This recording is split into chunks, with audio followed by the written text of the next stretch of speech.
Thank you. Good evening. It's nice to be with you. And I'm really looking forward to this tonight. I've revised this article, but I haven't submitted it for publication because I'm especially interested in the feedback that you have. So I do hope if you have questions, comments, concerns, that you'll share those with me. Thanks.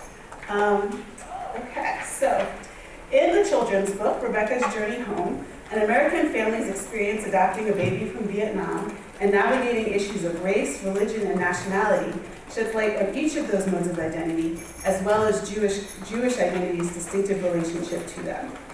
So I'm going to highlight the parent-child dialogues in the book and among its readers, and I'm going to focus on the social processes involved in identity construction that get overlooked when we talk about identity as something that just resides in bodies. Although the book's portrayal of Jewish identity remains within the confines of American racial logic, it also points to the potential of Jewish tradition as a basis for reimagining belonging in ways that transcend the limitations of that way of thinking about identity, so that anybody can be seen without qualification as a Jewish body. This book was written by Bryn Oleg Sugarman, illustrated by Michelle Shapiro. It was published in 2006, and it depicts a fictionalized version of Sugarman's own family's adoption experience in 1998. The book grew out of processing the experience with her children. Okay. So this is kind of how she explains her rationale for writing the book. Among the adoption books available for children, she realized there was an empty niche waiting to be filled. None of the books dealt with adoption from a uniquely Jewish angle. A lot of the people reading this book are getting it through the PJ Library, which is an organization that sends a free Jewish children's book every month to families with kids aged 6 months through 8 years with Judaism as part of their lives. And this is how they explain their choice of this book. Can you see the stuff below? Does that work? Okay. So this is why they distribute the book. The PJ Library Book Selection Committee believes that all children deserve to see themselves in books and have access to stories that relate to their lives. They also note that Rebecca's new family is already planning how to keep her birth culture alive for her, making it clear to the book's readers that each of us is made up of many facets and that we can mesh all parts of ourselves into a unique and beautiful whole. So this book not only depicts identity formation, but it also performs it.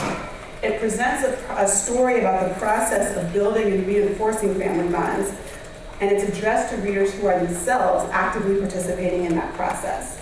It's a read-aloud book that parents and children will read together, so it invites young readers and their parents to offer their own questions and commentary on the issues raised by the story, so that families will have conversations that mirror the conversations of the parents and children in the book. Okay. So a few things that, so a few of the goals of children's books that I want to highlight, that they can provide a springboard for families to have conversations in which they articulate their values and interpret their experiences and traditions. They also provide external affirmation for children's identity and value in a context where different has been equated with inferior. So they provide a basis for children to embrace especially minoritized identities. This book focuses on a family called the Steins. It emphasizes their embeddedness in the Jewish people, which adds another layer of connection for readers in Jewish families. So those readers can also partner with the Steins in the process of the storytelling that constitutes the family that is the Jewish people. So our discussion is going to examine the book in light of this performative quality, and it's going to focus on these areas.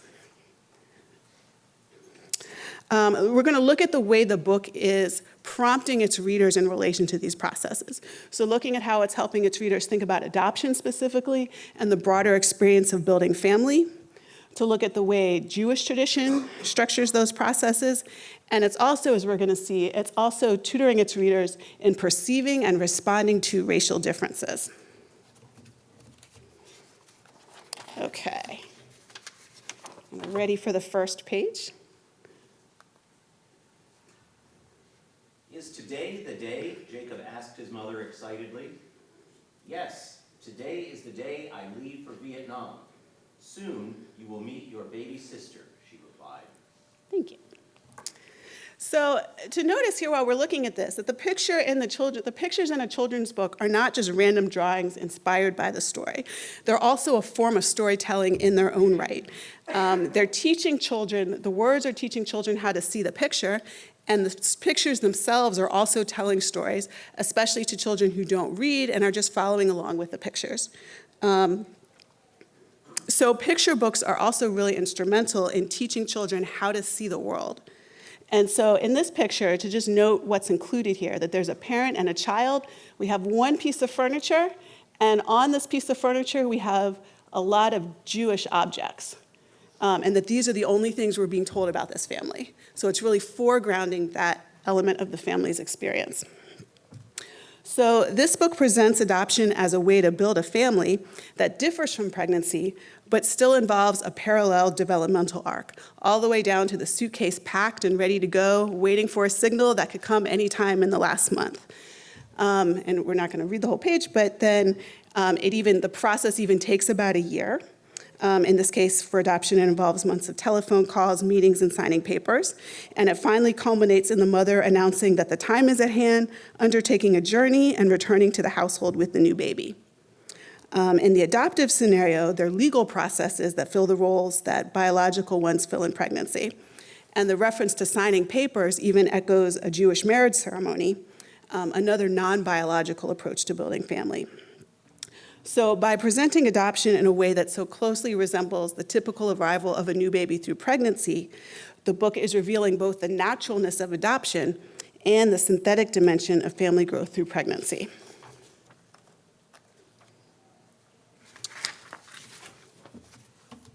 So the process of building family is something that goes beyond the logistics of bringing about the baby's physical presence in the household. It's also about enculturation into the family, which is a process that all family members regularly participate in. Adoption is the exception that proves the rule that families do not simply exist, but must continually be constructed and reconstructed. And so what this quote is explaining here is that even with the way people talk about blood, it's not as straightforward a biological reality as people make it out to be. That in reality, family is always a combination of strangers, and that even if we just go back to parents and grandparents, there's always a lot of diversity in the family, and that's something that tends to get overlooked. So by performing and kind of giving meaning to the combinations with strangers through which family comes into being, story and ritual link family members in a way that blood only symbolizes. Okay, and we're ready for the next page. We're skipping ahead a little bit. Every Friday night during the previous year, when the sun had set, the Steins would stand around the Shabbat table. It was set with candlesticks, grape juice, and 2 loaves of challah. Delicious smells from the kitchen would be in the air. The family would sing Shalom Aleichem, welcome in Shabbat, and Mr. and Mrs. Stein would bless their children. Don't forget baby Rebecca, Jacob had reminded them last week. And so Mr. and Mrs. Stein had faced toward Vietnam, held their hands atop an imaginary little head, and said the traditional blessing for little girls. May God make you kind and righteous, like the first mothers of our people, Sarah, Rebecca, Rachel, and Leah. Even though baby Rebecca wasn't Jewish yet, receiving her parents' blessing was a good first step. Thank you. So what's happening here is the family's undertaking a traditional Shabbat ritual. So these actions and things that are happening are part of a Shabbat dinner that the family would be having weekly. So it's interesting that after kind of calling attention to the similarities between adoption and pregnancy, as it's getting into this process of how people in a household actually become a family, this is the first thing that actually gives us a real glimpse into what this family is like, who they are, and what their family life is like. So this scene is also doing the work of incorporating the baby into the family in the way that matters most, which is not about the legal arrival, but actually just the emotional connection of being part of the family. So by having the baby participate in this, it collapses the physical and genealogical difference, and it actually actualizes the baby's new role as a sister and a daughter. It kind of makes that start to become real. It's significant that the first ritual that marks the baby's acceptance into the family is a regular practice for all the members of the family. So similarly to how the book depicts adoption and pregnancy as parallel ways to build a family, the choice of a regular practice as opposed to an initiation ritual also emphasizes the way in which Rebecca's experience of the family parallels that of her brothers. Jacob and Gabriel, the boys, they also receive their parents' blessing, and they also live into their role as sons. So it's not only the adopted child whose position in the family involves these acts of affirmation. The whole family is reconstituted around the table every Friday night.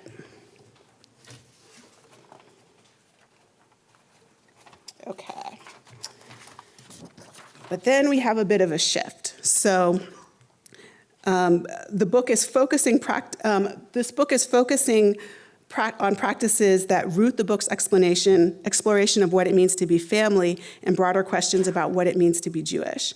So the book's trying to depict the Steins in a way that's both intimate and representative. So it's giving you a sense of really being at home with this family, but it's also inviting them to recognize in the Steins elements of a shared Jewish identity.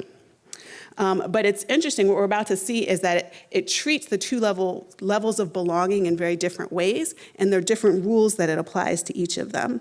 So after having emphasized that the baby's becoming part of the family just like her siblings, it does not extend that perspective to the baby's relationship to the Jewish people.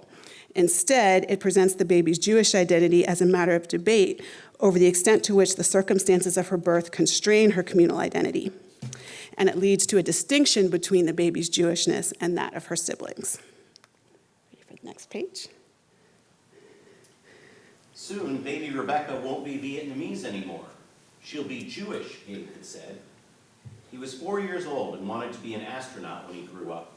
He had told his preschool class all about baby Rebecca. No, she'll be Vietnamese and Jewish, said Jacob, who was almost 8. You can be two things. Jacob is right, said his mother.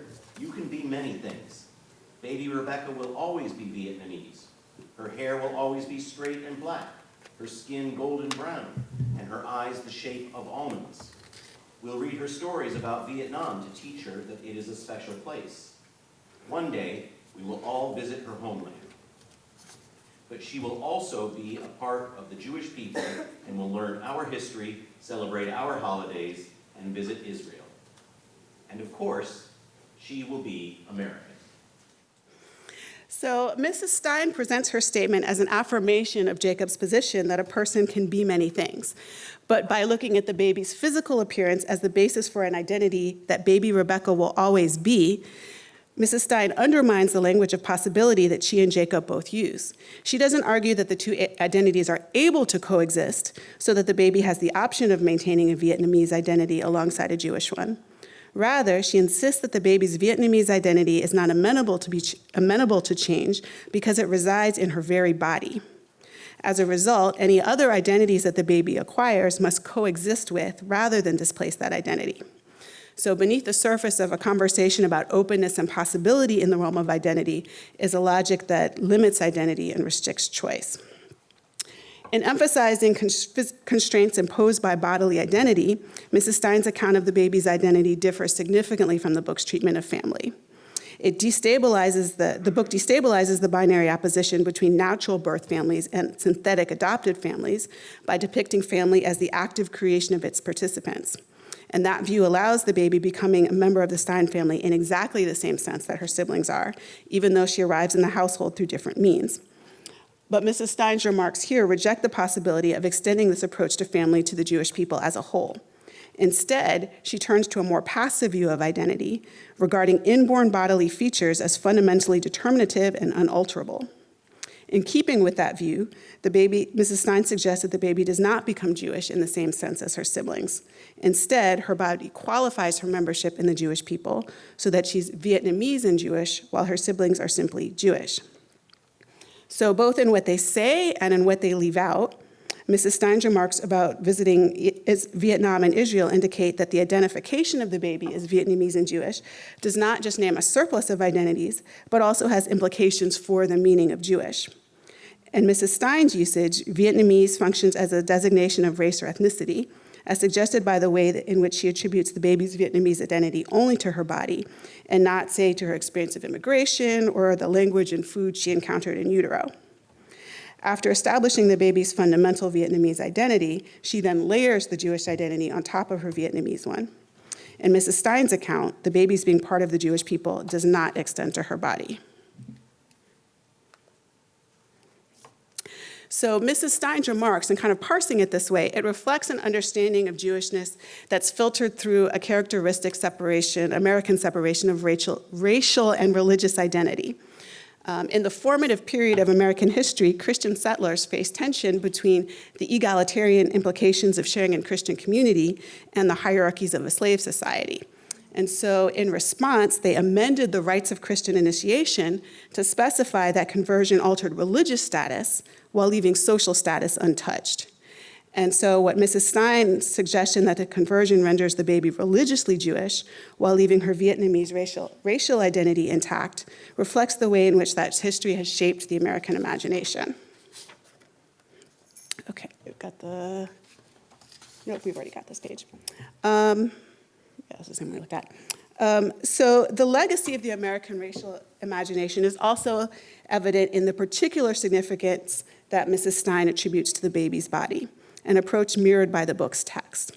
So while the illustrations give us all the members of the family to look at, the text only puts a gaze on the baby. It doesn't simply present her as differing from the other members of the family in the particulars of her body or her background. It presents her body as visible in a way that the others are not. Even in discussions about her ethnicity or the skin, hair, and eyes that bequeath it, the bodies of the other Steins go unremarked. So while the baby bears her race or ethnicity as a perpetual qualifier, the other Steins have an unmarked personhood, which is a status that anthropologists identify as the particular self-perception of white middle-class North Americans. So remaining silent about the racial ethnic identity of the older Steins turns out to be a way of identifying them with a specific social position, the one that sees others but is not seen, the one that has the prerogative to serve as the default identity that doesn't require any special mention or explanation. That Mrs. Stein presents the physical characteristics she highlights as evident of the baby's permanent Vietnamese identity also merits unpacking.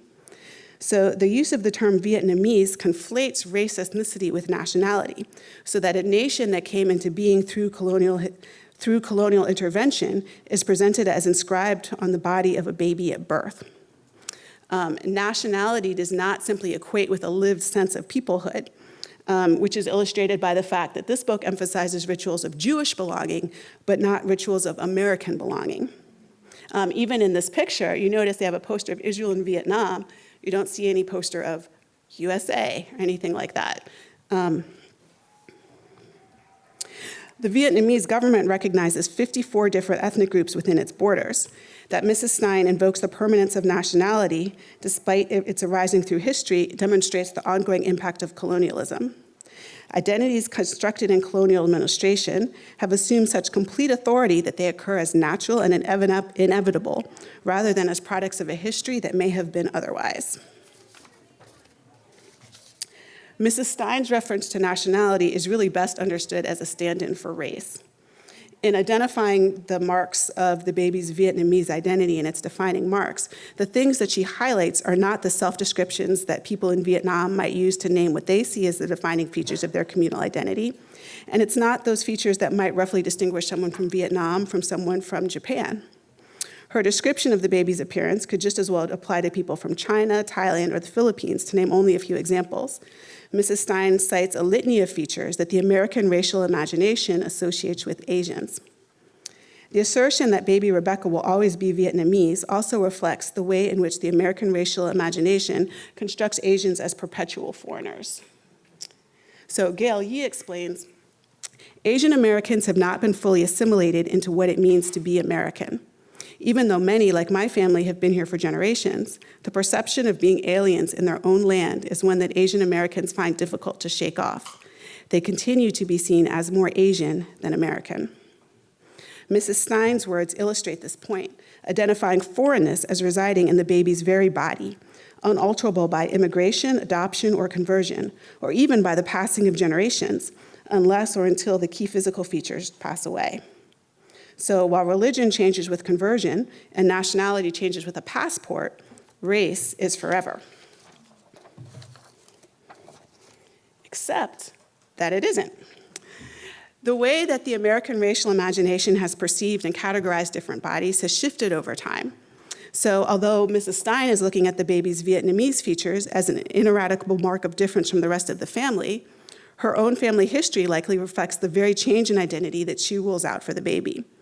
So in an earlier era, when the baby would have been called Oriental, Jews were also assigned to that category, and Jewish bodies were perceived accordingly, as in Oliver Wendell Holmes' 1874 reference to orient-eyed Jewish women.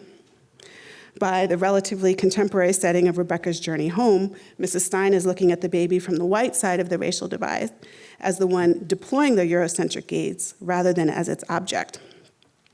So as heirs into the incorporation of Jews into whiteness, the Steins let their own relationship to immigration fade from view, emerging only obliquely in their allusion to their status as Jews, diaspora Jews, Jews not living in the land of Israel.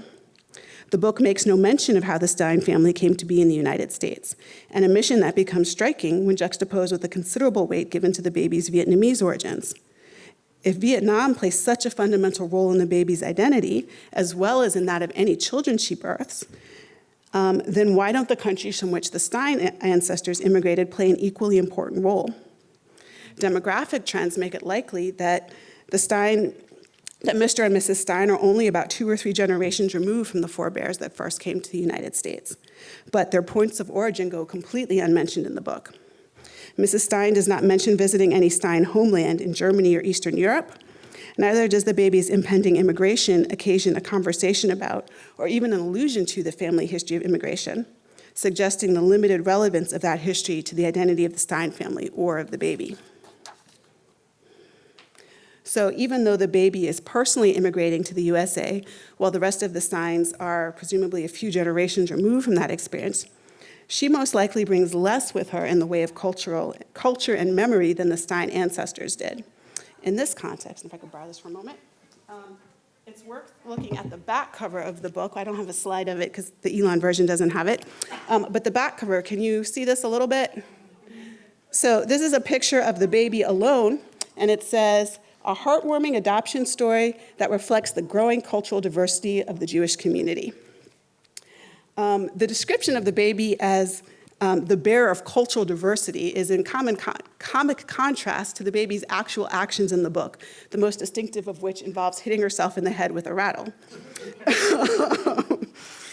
So babies are not very cultured, but those interacting with them attribute a lot of meaning to their bodies. So through the combination of illustrations that depict all the characters, but a text that focuses only on the physical features of the baby, the book not only enacts a Eurocentric gaze, but it also teaches young readers to adopt that gaze. Identifying the salient elements of a picture is a culturally driven process. So while they're listening to the text describe the baby's body, while looking at a picture of Mrs. Stein and their sons, children are learning to single out certain physical features, to name them in a particular way, and to assign them decisive significance in determining identity. They learn to see and discuss what makes the baby Vietnamese, and they learn not to talk about whiteness. It's striking that a book that's so thoughtfully guiding children through a process of questions about identity, that it doesn't provide any language to talk about whiteness. Through its disparate treatment of Vietnamese and white identities, the book helps enculturate children into the norms that single out people of color as oddities in many American Jewish contexts. So, I quote Rabbi Sandra Lawson, explains, "Upon meeting me, Jews of Ashkenazi descent like to ask me a myriad of questions, from how are you Jewish to when did you convert? These questions never happen in a context of wanting to know me. They're about the questioner's own curiosity and trying to see how I fit into Judaism, as if by answering these questions, it will tell them everything they need to know about me. When people ask me these questions, I never know how to respond. I try to use my energy to educate other Jews about what it means to be Jewish in today's society, but sometimes it is really exhausting." And I think it's really striking that in this quotation, she doesn't mention whether her questioners are enthusiastic about or unsettled by her racial difference from them. And so what this shows us is that othering causes pain, even when it comes from those who celebrate cultural diversity. Get this back to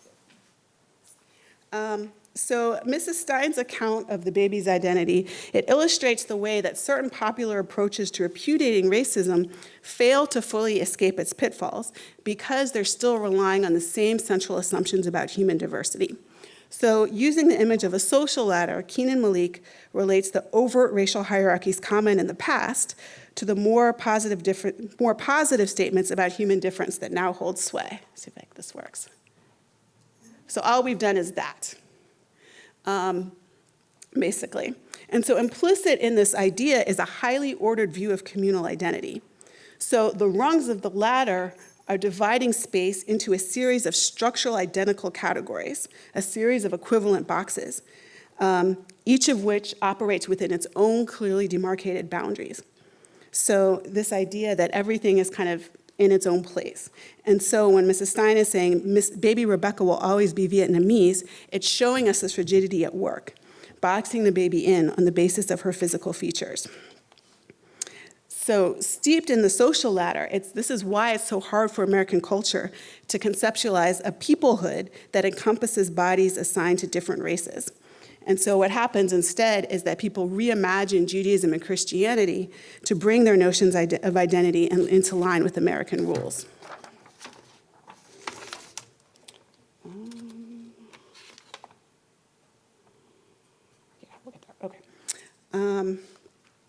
So people experience culture as reflecting the way the world really is, not as shaping perceptions of it.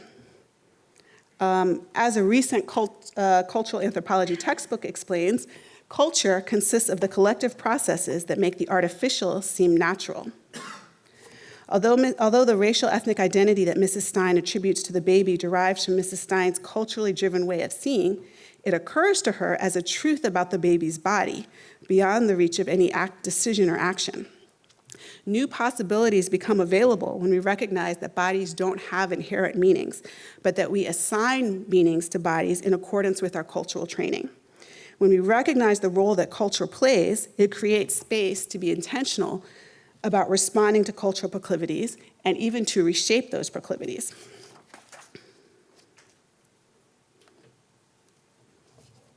I forgot the part about that. Yeah, okay. So Mrs. Stein's authoritative remarks, they conclude the debate between the two children about what the baby will be, but at the same time, they don't displace or diminish the value of ideas previously expressed. So because the conversation is recorded in a dialogue, it invites readers to consider each point of view and the process of adjudicating between them. So the emphasis on dialogue and differences of opinion means that the contribution of this book to thinking about identity doesn't have to be equated with Mrs. Stein's position. In a manner evoking the Talmud, dialogue serves as another defining family practice. The family interprets the world together through conversation. So looking at this again, we've got Gabe, the younger son, beginning the discussion by announcing, soon baby Rebecca won't be Vietnamese anymore, she'll be Jewish. So maybe his brother and his mom interpret him as advocating a melting pot approach to difference, in which giving up other identities is the precondition for becoming truly American. In that case, rebutting his position is a way of saying that that used to be the foremost way of thinking about identity in this country, but that it's not the dominant way that people think about that anymore. And putting that in the mouth of the youngest child also suggests that it's kind of part of a developmental schema, like it's a naive position that greater age and wisdom will unseat. But at the same time, it's also possible that his youth leaves him less firmly indoctrinated into American culture and its assumptions about the relationship between religion and race, and about the internal diversity possible within a people. So uninitiated into the cultural norms that Mrs. Stein explains to her son, Gabe describes his baby sister in a way unconstrained by the limitations that those norms impose. So as the youngest child, he's grappling with a new addition to the family for the first time. So from that perspective, the idea that they can incorporate a new member by any means takes some getting used to, although the adjustment was probably more stark for his older brother, who presumably had been an only child. So having accepted that someone else could become part of his family, he assumes that the new baby will share fully in his family's identity. It may not occur to him that the baby's Vietnamese body poses a challenge of a different order than a sibling bringing blue eyes or blonde hair into what the illustrations depict as his dark-haired, dark-eyed family. If Mrs. Stein's position puts the veneer of choice over what is essentially compulsion, Gabe's position may actually allow for the very possibilities that his mother's position forecloses. He assumes that in becoming his sister and in converting to Judaism, the baby will become as he is. And why not? Well, one problem for his position is it doesn't really recognize the role of race in American society. So in a recent New York Times article, adoptees from South Korea, raised as white by white families, report the pain of experiences of racial othering by people fixated on their bodily difference. Their parents proved unequipped to help them deal with such experiences because they didn't acknowledge how central race was in their child's life. So in that regard, Mrs. Stein's position has certain advantages over Gabe's position. By highlighting how certain features of the baby's body as bestowing an immutable Vietnamese identity, she anticipates the experience the baby's likely to have in a racially oriented context, in which people tend to notice certain bodily features and interpret them in a particular way. Mrs. Stein also takes the further step of drawing the entire family into the baby's difference, telling her son, "One day we will all visit her homeland." So unlike the families of the adoptees featured in the New York Times article, the Steins plan to stand with the baby in her other identity. So Mrs. Stein's remarks recognize the lived reality of race, but at the same time, they also present the dominant approach to racialization as a natural response to certain bodies, rather than a culturally driven tendency on the part of the people looking at those bodies. It's possible to acknowledge the prevalence of a certain kind of racial thinking in shaping society and personal experience without also assuming the fundamental truth of race. Race may be more powerfully engaged as a product of the way people act than as an essential aspect of the way the world is. Actions reflect choices, and while the consequences of previous actions continue to have an impact, choices continue to be made and might be made differently at any time. So we can do more than just provide a positive narrative of racial ethnic identity to offset experiences of othering. By taking responsibility for our own perceptions, we can work toward the transformation of ways of seeing and create a world in which no body is categorically unassimilable and anybody can be seen without qualification as a Jewish body. Okay. So one important step in this transformation is to recognize the arbitrariness of the way that Americans perceive bodily differences. Families regularly produce children with a different eye color or hair color than their parents and siblings, but people tend to accept that kind of variation without insisting that the child looks adopted. Interracial adoptions presumably need special explanation because they create families that could not occur biologically, and yet they do occur biologically. There are a lot of stories that could explain the different appearances of the people in this family. But at the same time, the dominant method of visually coding families largely continues to assume the impossibility of interracial relationships, even as such relationships become increasingly commonplace. The relationship between physical features and social identity is not as straightforward as American society pretends. It's commonplace for members of African American families to have significant differences in skin tone. At this point in time, those differences may influence family dynamics and social experience, but they don't require constant explanation, and they don't create formal differences in identity in either internal or external reckoning.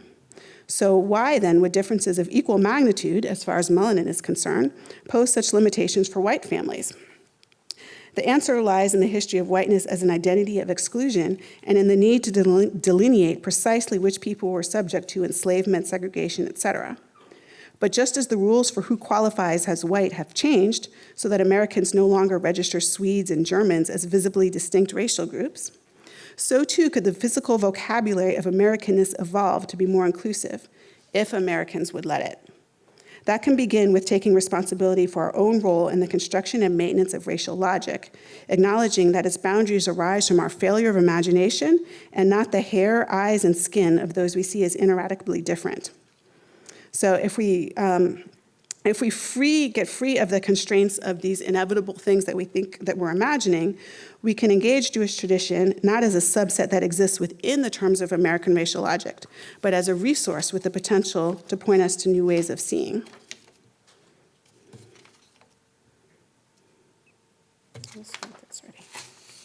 Jewish tradition could be as transgressive in the American racial landscape as the musical Hamilton, a work that demonstrates both the power and the idea of children seeing themselves in cultural products and the limitations of the way in which that idea is often understood. By using a racially diverse cast to depict the founding fathers and other important figures from that era, the musical affirms children's minoritized identities while also opening up new possibilities for identification not constrained by race. Choosing Alexander Hamilton as the subject for a hip-hop musical, Lin-Manuel Miranda highlights analogs between the experience of minoritized people as such and the experience of the historical figures who had come to epitomize the white establishment from which minoritized people were excluded. Instead of having to downplay those parts of themselves that didn't fit the dominant culture, children of color could now see themselves in the very figures who had previously functioned as the measure of their marginal relationship to the American story. Opening up numerous pathways for identification, the musical breaks the barrier absolutely separating whiteness from all other identities, and in so doing, creates an expanded story about what it means to be American. When not subjected to the American rules of race, the Torah has similar potential to transform the way American Jews think about identity. Much of this potential derives from foundations established in the first book of the Torah. Genesis upends modern convention, presenting its own system of belonging that operates in accordance with very different rules. So while Rebecca's journey home reflects the modern assumption that race constitutes a fundamental fact of human existence, so that a baby is irrevocably marked by a national ethnic identity that conditions and constrains her Jewish identity, Genesis depicts relationship with God transcending and transforming that kind of identity. So while Rebecca's journey home may not consider the possibility of moving through and beyond American racial logic, the book's conclusion opens toward a view of identity more in keeping with the flexibility of Genesis. So focusing only on the time immediately surrounding the baby's adoption, the book ends while its titular character is still a baby. The final scene takes place just after her ritual conversion to Judaism. If you would, the last page. Now the baby had 3 names. She had a Vietnamese name, Li Thi Hong. She had an English name, Rebecca Rose. And she had a Hebrew name, Rivka Shoshana. She was Vietnamese, American, and Jewish. And she'll be many more things someday, Mrs. Stein said. Maybe a mother like you, Jacob suggested. Or an astronaut like me, Gabe added. Or a famous poet, Olympic skier, and mathematician all rolled into one, Mr. Stein said with a smile. You can't be all of those things, Jacob protested. You can be as many things as you want to be. Or at least you can try, his dad replied. Thanks. So this conversation echoes the previous conversation in a lot of ways, and it invokes the same triad, Vietnamese, American, and Jewish. And it also speculates about the possibility of being all of those things. But here it's kind of bringing the discussion into a new key, and it strikes some different notes, and it kind of reaches, or at least allows for a different kind of resolution. The most significant transposition is that they're now engaging the baby's identity from the vantage points of her many names instead of her body. So it expands the idea of being many things to include forms of belonging rooted in chosen life experiences rather than assigned social identities like race. So in these ways, it's bringing out a more active view of identity that focuses on its construction by communities and individuals, as opposed to a passive view that focuses on its determination through accidents of birth and the bodies that they bestow. Everyone has a name, and not just one name, but many, reflecting the myriad contexts, stories, and relationships that shape human existence. Although people may be surprised to encounter someone who does not match their expectations about who might have a particular name, there are no rules that prevent assigning any name to anybody. Born or otherwise received into a different family or community, the same body would receive a different name. The connection between a person and their names is both intimate and also arbitrary. As stories of the self told by communities, names follow a logic that departs from the regime of race, one that allows for greater flexibility in layering and combining identities. In that realm, multiplicity is the rule, not the exception. And there's also no distinction between marked and unmarked bodies. Everyone has a name. In the same way that Rebecca's journey home presents the Steins becoming a family around the Shabbat table as they live into their roles as parents and children, The Bible presents the peoplehood of Israel as the active product of lived relationships rather than the passive result of biological process. If we look at Jewish identity from this standpoint, it can provide a basis for living in the world governed by race without limiting Judaism to the confines of American racial logic. When Jewish peoplehood becomes an American race or ethnicity, as it does in Mrs. Stein's remarks, the baby's displaced body becomes only partially assimilable because it is marked by the ineradicable foreignness attributed to those identified as Asian. Genealogy provides a very different way of conceptualizing Jewish peoplehood. Through ritual conversion, the baby acquires a Hebrew name and a place on the family tree without constraint or qualification. Although the American context dictates a separation between peoplehood and religion, according to which only religion is amenable to change, ritual conversion illustrates the way in which Jewish tradition holds religion and peoplehood together, so that even a connection as primal as that to people and homeland can be reforged or reactualized. From this perspective, the thrice-named baby's Jewishness is no different from that of her siblings, who have both English and Hebrew names, or from others who have only Hebrew names. While the majority of Rebecca's journey home is focusing on the baby's transition into the household and the Jewish people, this scene looks forward to a time when she'll grow from being just the subject of conversation to someone who will have and interpret her own experiences at which the rest of the Stein family can only guess. To a large extent, our identities live in the perceptions of others as people relate to us in ways that reflect their sense of who we are and as we inhabit those experiences. But we also have a say. The book's conclusion invites readers to eagerly listen for the voice that has not yet been heard and to consider the ways that we shape her world through the stories that we tell about being Jewish and being many things. Thank you.